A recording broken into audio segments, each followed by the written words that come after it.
देश आजादी का अमृत महोत्सव मना रहा है। इस अमृत महोत्सव के अवसर पर आइए हम भी उन मुस्लिम महिलाओं को याद करें जिन्होंने भारत की आजादी की लड़ाई में अपनी ताकत, उत्साह और दृढ़ संकल्प साबित किया है और स्वतंत्रता के लिए भारत के संघर्ष में भाग लिया।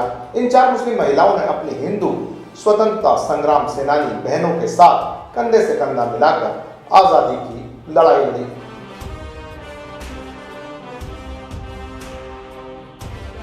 सबसे पहले बात करते हैं बेगम हजरत महल की। बेगम हजरत महल 1857 के भारत के प्रथम स्वतंत्रता संग्राम में लखनऊ से विद्रोह का नेतृत्व करने वाली महान क्रांतिकारी महिला थी। उनका असली नाम मोहम्मदी खानूम था। उनका जन्म 1820 ईस्वी में अवध रियासत के फैजाबाद में हुआ था। वह अवध के नवाब वाजिद अली शाह की दूसरी पत्नी थी।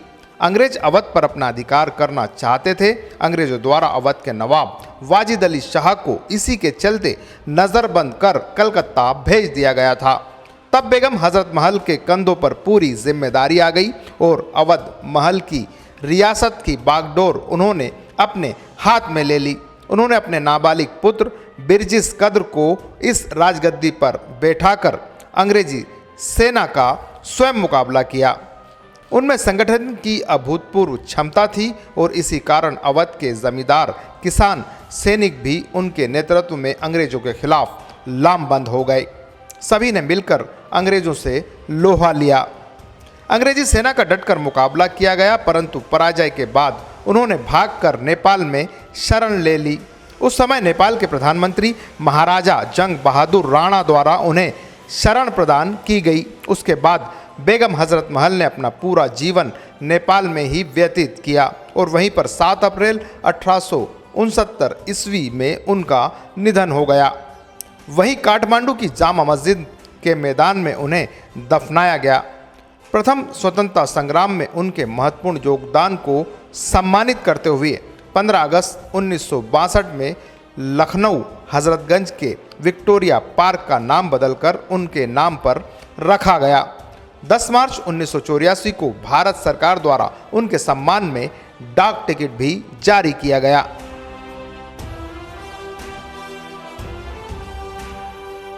अब अंग्रेजों से लोहा लेने वाली दूसरी मुस्लिम महिला की बात करें तो उनका नाम था अब्दी बानो बेगम, जिन्हें बी अम्मा भी कहा जाता है। वह भारतीय स्वतंत्रता आंदोलन की एक साहसी राष्ट्रवादी महिला व स्वतंत्रता संग्राम सेनानी थी। उनका असली नाम अब्दी बानो बेगम था, जिन्हें बी अम्मा कहा जाता था। उनका जन्म 1850 ईस्वी में उत्तर प्रदेश के रामपुर में हुआ था। उनका विवाह रामपुर के अब्दुल अली खान से हुआ, लेकिन वह कम उम्र में ही विधवा हो गई।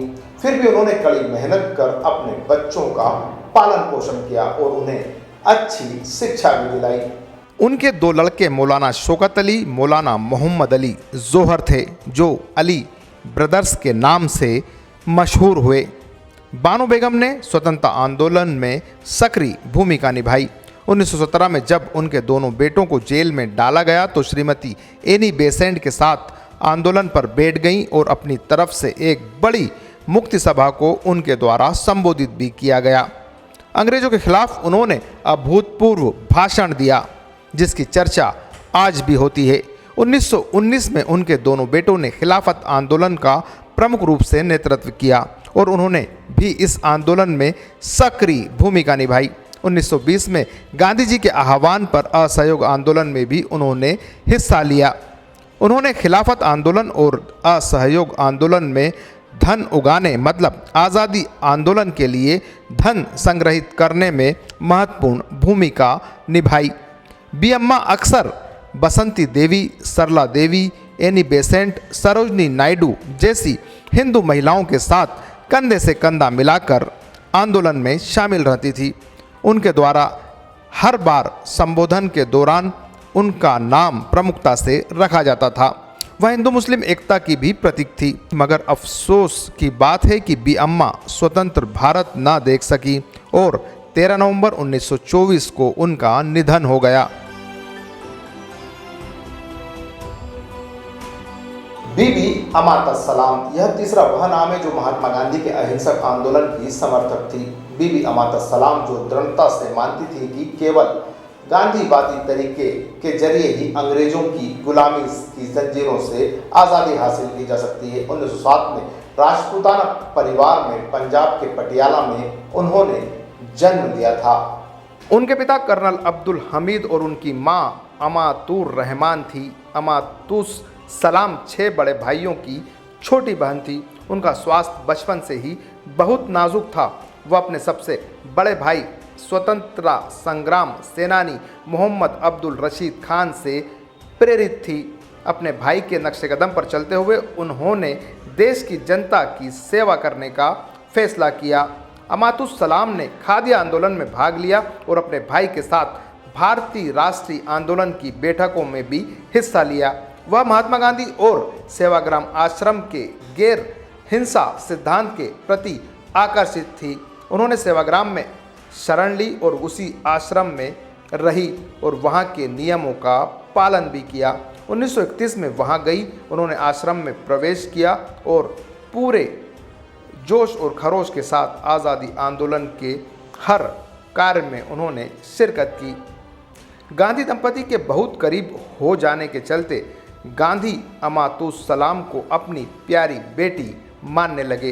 भारतीय राष्ट्रीय आंदोलन के दौरान वह गांधी जी की अनुमति के साथ अपनी बीमारी के बावजूद 1932 में अन्य आज़ादी आंदोलन की महिला स्वतंत्रता संग्राम सेनानियों के साथ जेल भी गई। जेल से रिहा होने के बाद वह सेवाग्राम पहुंची और गांधी की निजी सहायता के लिए उनकी निजी सहायक के रूप में नया दायित्व संभाल लिया। उन्होंने कहा कि स्वतंत्रता प्राप्त करने के अलावा गांधी जी का जो रास्ता है उसे ही अपनाना पड़ेगा, दूसरा कोई रास्ता नहीं।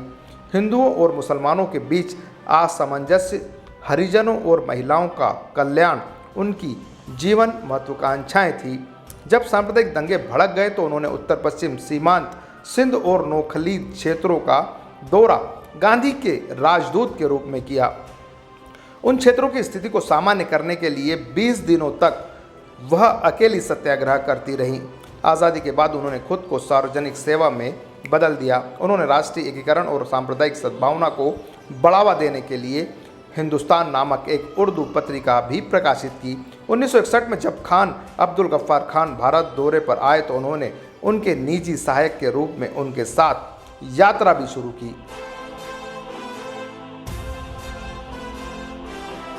हाजरा बेगम, यह चौथा वह नाम है जो चाहती तो ब्रिटेन में अपनी अच्छी जिंदगी जी सकती थी, लेकिन हाजरा बेगम ने अंग्रेजों के खिलाफ अपनी आवाज अंतर्राष्ट्रीय मंचों पर बुलंद की और उत्तर प्रदेश की हाजरा बेगम आज़ादी आंदोलन के लिए भारत भी लौट आई।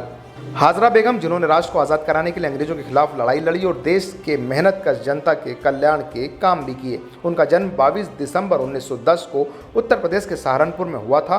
उन्हें स्वतंत्रता सेनानियों के बलिदान के बारे में पता चला तो अपने पिता से अंग्रेजों के खिलाफ लड़ने की मंजूरी ली, लेकिन उनके पिता पुलिस अधिकारी थे। अपनी शादी की विफलता के बाद वह अपनी उच्च शिक्षा के लिए लंदन चली गई, जहां वह ब्रिटिश विरोधी ताकतों से परिचित हो गई। वहां पर ही उन्होंने ब्रिटिश साम्राज्यवादी ताकतों के खिलाफ देश को आज़ाद कराने के लिए लड़ाई लड़ने का फैसला लिया। उन्होंने ब्रिटिश सरकार के गुस्से का सामना भी किया, लेकिन अंतर्राष्ट्रीय मंचों पर उन्होंने देश की आज़ादी के लिए अपनी आवाज़ को बुलंद कर दिया। इसी बीच वह भारत लौट आई और 1935 में लखनऊ के करामत हुसैन महिला कॉलेज में व्याख्याता के रूप में शामिल हुई। उन्होंने अखिल भारतीय प्रगतिशील लेखक संघ के गठन में प्रसिद्ध कवि सज्जाद जहीर के साथ भी काम किया। उन्होंने 1935 में एक राष्ट्रवादी नेता डॉक्टर ज़ैनुल आबेदीन अहमद से शादी की और उसी वर्ष दोनों ने भारतीय राष्ट्रीय कांग्रेस में सदस्यता ले ली। चूँकि ब्रिटिश विरोधी गतिविधियों के लिए पुलिस उनके पीछे थी, इसलिए उन्होंने अपनी नौकरी से इस्तीफा दे दिया और खुद को पूरी तरह से भारतीय राष्ट्रीय आंदोलन के लिए समर्पित कर दिया। भारतीय राष्ट्रीय कांग्रेस की गतिविधियों में भाग लेते हुए हाजरा बेगम ने पुलिस की जानकारी के बिना कम्युनिस्ट पार्टी के लिए भी अभियान चलाया।